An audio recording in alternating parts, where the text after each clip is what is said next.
Tungod sa pagpositibo sa COVID-19 sa usa ka tindera sa Cogon Market sa Cagayan de Oro City, doble paningkamot karon ang kapulisan aron mapatuman ang minimum health standard. Dugang detalye sa report ni Cyril Chavez. Tanan mga stallholders din sa may merkado sa Cogon. Malihog lang ko, i-maintain ninyo ang mga pharmaceutical nga precautions para sa ato mga tindahan. Mas gipahugtan karon sa kapulisan sa Police Station 2 Cogon ang pagbantay sa palibot sa merkado sa Cogon. Kinihuman nga adunay nagpositibo nga 60 anyos nga tindera og gulay sa maong palengke. Gani way puas ang ilang pagrekurida, pagsita sa mga tawo nga wala gasubay sa physical distancing ug pagsuta sa mga barangay exit passes sa mga namalengke.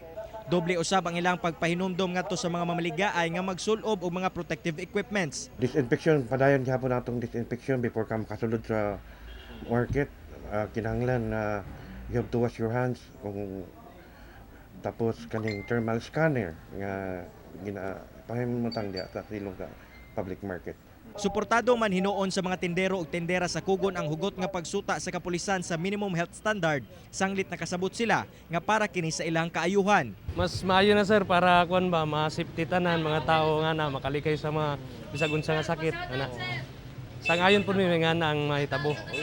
O yun mi nga na. Gawas ni ini matag gabi nagalibot ang kapulisan sa ilang area of responsibility aron badlongon ang mga nagatapok-tapok. Sa milabay nga adlaw ubay-ubay ka mga individual ang ilang nasakpan sa usa ka bar nga nag-inom kini sa pampublikong lugar nga hugot nga ginabawal sa gipagawas nga executive order sa lokal nga kagamhanan. Ga-issue sab og ordinance violation receipt ang kapulisan ngadto sa mga malapason.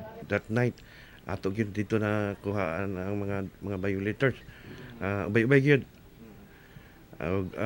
Magani to, nag-viral to sa Facebook kay gahi gyud mga ulo. Kauban si James Yap sa kamera. Ako si Cyril Chavez para sa One Mindanao.